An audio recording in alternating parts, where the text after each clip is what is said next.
എണ്ണയും വിനാഗിരിയും ഒട്ടും തൊടാത്ത, കുക്കിംഗ് വേണ്ടാത്ത, ഫെർമെന്റേഷൻ പ്രോസസ്സിലൂടെ ഉണ്ടാക്കിയെടുക്കുന്ന പ്രോബയോട്ടിക് നാരങ്ങ അച്ചാർ.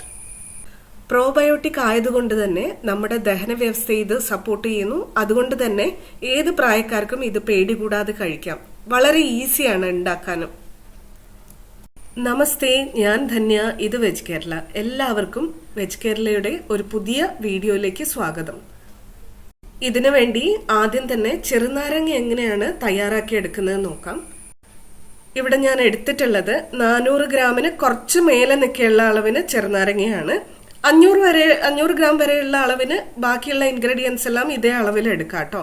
ചെറുനാരങ്ങ നന്നായിട്ട് കഴുകി നല്ല വെള്ളത്തിൽ മുക്കി വെക്കുന്നുണ്ട്. ഞാനൊരു 30 മിനിറ്റാണ് വെച്ചിരുന്നത്.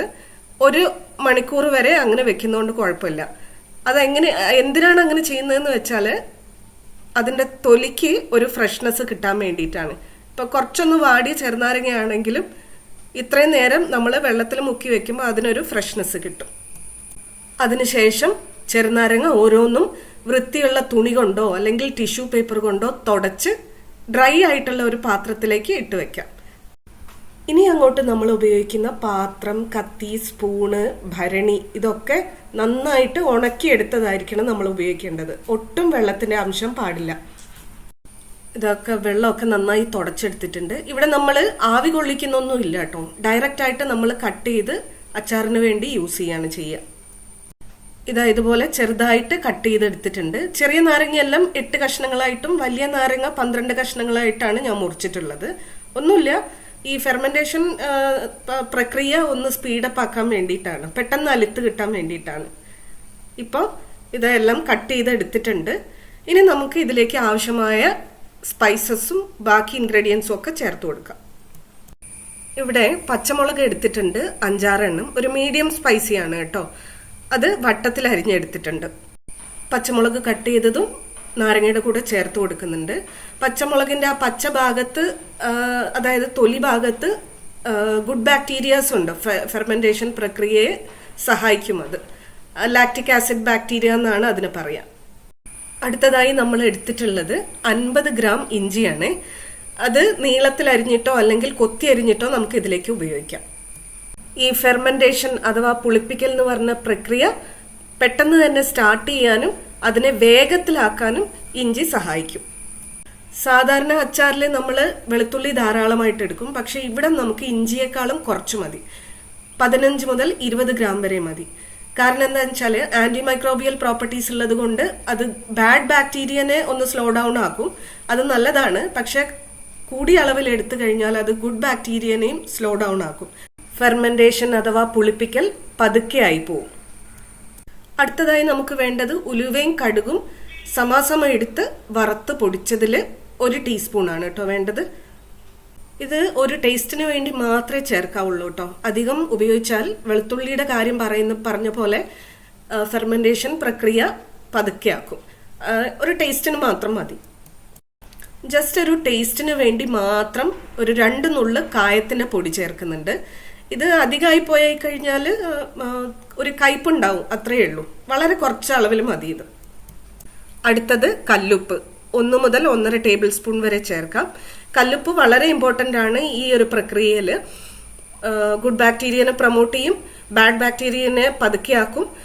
പക്ഷേ ആവശ്യത്തിലധികം നമ്മൾ ഉപ്പിലിട്ടതുപോലെയൊക്കെ ഇട്ട് കഴിഞ്ഞാൽ അത് ഗുഡ് ബാക്ടീരിയനെയും കൂടെ സ്ലോ ഡൗൺ ആക്കും, ഫെർമെന്റേഷൻ പതുക്കെയാക്കും. അപ്പോൾ ഇപ്പം നമ്മൾ ഇത്രയും മാത്രം ചേർത്തിട്ട് ഫെർമെന്റേഷൻ നന്നായി നടന്നു കഴിഞ്ഞതിന് ശേഷം നമ്മൾ രുചിക്കനുസരിച്ച് ഉപ്പ് ചേർക്കാം. അടുത്തത് മഞ്ഞൾപ്പൊടി 1/2 ടീസ്പൂൺ മാത്രം മതി. ഒന്ന് നിറം കൊടുക്കാൻ വേണ്ടി മാത്രമാണ് കേട്ടോ.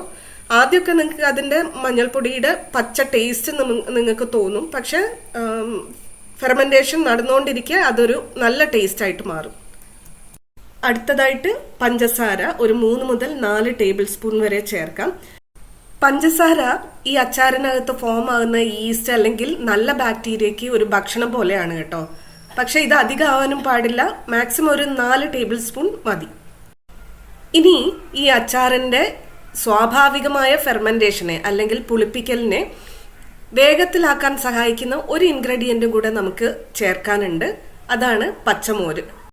മീഡിയം പുളിയുള്ള പച്ചമോര്. ഇത് ഒരു 30 മുതൽ 40 മില്ലി വരെ മാത്രം മതി. ഞാനിപ്പോൾ ഇവിടെ എടുത്തിട്ടുള്ളത് 40 മില്ലി ആണ് കേട്ടോ. അതിലധികം വേണ്ട. പച്ചമോര് അധിക അളവിൽ ചേർത്ത് കഴിഞ്ഞാൽ ചെറുനാരങ്ങയുടെ സ്വാഭാവികമായിട്ടുള്ള പുളിയായിരിക്കില്ല പിന്നെ ഉണ്ടാവുക, വേറൊരു തരത്തിലുള്ള പുളിയായിരിക്കും. അതുകൊണ്ടാണ് ഓവറായിട്ട് ചേർക്കരുത് എന്ന് പറഞ്ഞത്. ഇപ്പം എല്ലാ ഇൻഗ്രീഡിയൻസും നമ്മൾ ചേർത്ത് കഴിഞ്ഞു. ഇനി ഇതൊക്കെ കൂടെ ഒന്ന് നന്നായിട്ട് മിക്സ് ചെയ്ത് കൊടുക്കുക. ഈ ഫെർമെൻറ്റേഷനെ അല്ലെങ്കിൽ പുളിപ്പിക്കലിനെ സഹായിക്കുന്ന ആ ഇൻഗ്രീഡിയൻസ് ഒക്കെ എന്തൊക്കെ നമ്മൾ ചേർത്തിട്ടുണ്ടോ അതൊക്കെ എല്ലാ ഭാഗത്തും എത്തുന്നത് പോലെ നന്നായിട്ട് മിക്സ് ചെയ്ത് കൊടുക്കുക. ഈ ഒരു മെത്തേഡിൽ ഉണ്ടാക്കുന്ന അച്ചാറിനെ സംബന്ധിച്ചിടത്തോളം ഈ മിക്സിംഗ് അഥവാ ഇളക്കി യോജിപ്പിക്കൽ എന്ന് പറയുന്നത് വളരെ ഇമ്പോർട്ടൻ്റ് ആണ് കേട്ടോ. അപ്പം നമ്മൾ അച്ചാർ ഉണ്ടാക്കി കഴിഞ്ഞു, പക്ഷെ ഇനി ഇതൊരു ബോട്ടിലിൽ അല്ലെങ്കിൽ ഒരു ഭരണിയിൽ നിറച്ച് വെക്കണം.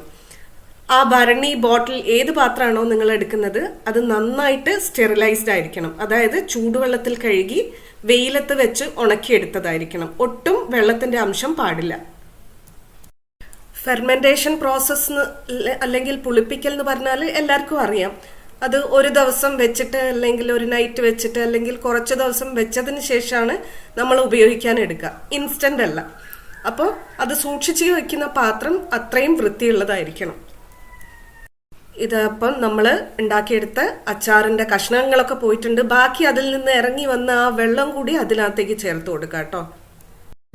ഇനിയാണ് എല്ലാവരും ഒരു തെറ്റ് ചെയ്യാനുള്ള സാധ്യത വരുന്നത്. അതായത് കുപ്പിയിൽ നമ്മൾ എല്ലാ അച്ചാറെല്ലാം നിറച്ചു വെച്ചു, ഇനി ടൈറ്റായിട്ട് അങ്ങോട്ട് ക്ലോസ് ചെയ്യുമല്ലേ നമ്മൾ, ഇതിലേക്ക് ഒന്നും മോശമായിട്ടുള്ള ഒന്നും കടക്കാതിരിക്കാൻ. പക്ഷെ അങ്ങനെയല്ല ചെയ്യേണ്ടത്. ഈ ഫെർമെന്റേഷൻ അഥവാ പുളിപ്പിക്കൽ നടക്കുമ്പോൾ അതിൽ ഗ്യാസ് ഫോം ചെയ്യും. അതിനകത്ത് നിൽക്കാനോ അല്ലെങ്കിൽ അതിൽ നിന്ന് ഒഴിഞ്ഞു പോകാനുള്ള സ്പേസ് നമ്മൾ കൊടുക്കണം. അതായത് നമ്മൾ കുപ്പിയുടെ അടപ്പിടുമ്പോൾ ലൂസ്ലി ആണ് ഇടേണ്ടത്. ഒരു ലൂസായിട്ടാണ് ഇടേണ്ടത്. ടൈറ്റായിട്ട് ക്ലോസ് ചെയ്യാൻ പാടില്ല. ടൈറ്റായിട്ട് ക്ലോസ് ചെയ്ത് കഴിഞ്ഞാൽ ചിലപ്പോൾ കുപ്പി തന്നെ പൊട്ടിത്തെറിക്കാനുള്ള സാധ്യത ഉണ്ട്. ഇനി ഇതിൽ പ്രധാനമായിട്ടും കുറച്ച് കാര്യങ്ങൾ എടുത്തു പറയേണ്ടതായിട്ടുണ്ട്. ഒന്നാമത്തേത് അടപ്പിന്റെ കാര്യം തന്നെ, അത് ടൈറ്റ് ആവരുത്, കുറച്ച് ലൂസായിട്ട് വിടുക. രണ്ടാമത്തേത് ഇത് ഫ്രിഡ്ജിൽ സൂക്ഷിക്കാൻ പാടില്ല. ഒരു 25 മുതൽ 30 ഡിഗ്രി സെൽഷ്യസിൽ ആണ് സൂക്ഷിക്കേണ്ടത്. അതായത് റൂം ടെമ്പറേച്ചറിൽ, വെയിലൊന്നും തട്ടാൻ പാടില്ല. മൂന്നാമത്തെ കാര്യം, ഇത് മിനിമം 1 വീക്ക് വെച്ചാലേ ഇത് ശരിയായിട്ട് ഒന്ന് ഫെർമെന്റ് ആയി കിട്ടുള്ളൂ. അതുവരെ നിങ്ങൾ വെയിറ്റ് ചെയ്യണം. നാലാമത്തെ കാര്യം, ഓരോ ദിവസവും രാവിലെ ഇതൊന്ന് നന്നായിട്ട് താഴത്തെ ഭാഗം മേലെയും മേലത്തെ ഭാഗം താഴെയും വരുന്ന തരത്തിൽ നന്നായിട്ടൊന്ന് മിക്സ് ചെയ്ത് കൊടുക്കണം. അല്ലെങ്കിൽ മോൾഡ് അല്ലെങ്കിൽ ഫംഗസ് രൂപപ്പെടും. ഫംഗസ് രൂപപ്പെടാതിരിക്കാൻ വേറെ കുറെ കാര്യങ്ങൾ നമുക്ക് ചെയ്യാം. പക്ഷെ ഏറ്റവും എളുപ്പമായിട്ടുള്ളതാണ് ഇത് മിക്സ് ചെയ്ത് കൊടുക്കുക എന്നുള്ളത് ഡെയിലി രാവിലെ. ഒരു കാര്യം കൂടി പ്രധാനമായിട്ട് പറയാനുള്ളത്, ഇതിന്റെ ഈ ഒരു പ്രോസസ്സിന്റെ ഗ്രോത്ത് നിങ്ങൾ താമസിക്കുന്ന സ്ഥലത്തെ ടെമ്പറേച്ചർ കൂടി അനുസരിച്ചിരിക്കും കേട്ടോ. എല്ലാവർക്കും അറിയാലോ, ഈസ്റ്റ് വർക്ക് ചെയ്യുന്നത് വാം എൻവയൺമെന്റിലാണ്. അപ്പോൾ ആ ഒരു ടെമ്പറേച്ചർ ഡിഫറൻസിനെ കൂടി അനുസരിച്ചിരിക്കും ഇത് ഫെർമെന്റ് ആയി കിട്ടുന്നത്. അതായത് നമ്പർ ഓഫ് ഡേയ്സ്, ഫെർമെന്റ് ആയി കിട്ടുന്ന നമ്പർ ഓഫ് ഡേയ്സ് അങ്ങോട്ടോ ഇങ്ങോട്ടോ ഇത്തിരി മാറാം. അപ്പൊ നമ്മൾ അച്ചാർ ഉണ്ടാക്കി കഴിഞ്ഞു.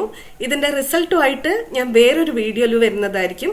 അതുവരെ നന്ദി, നമസ്കാരം. Thank you for watching. Dhanya from veg Kerala.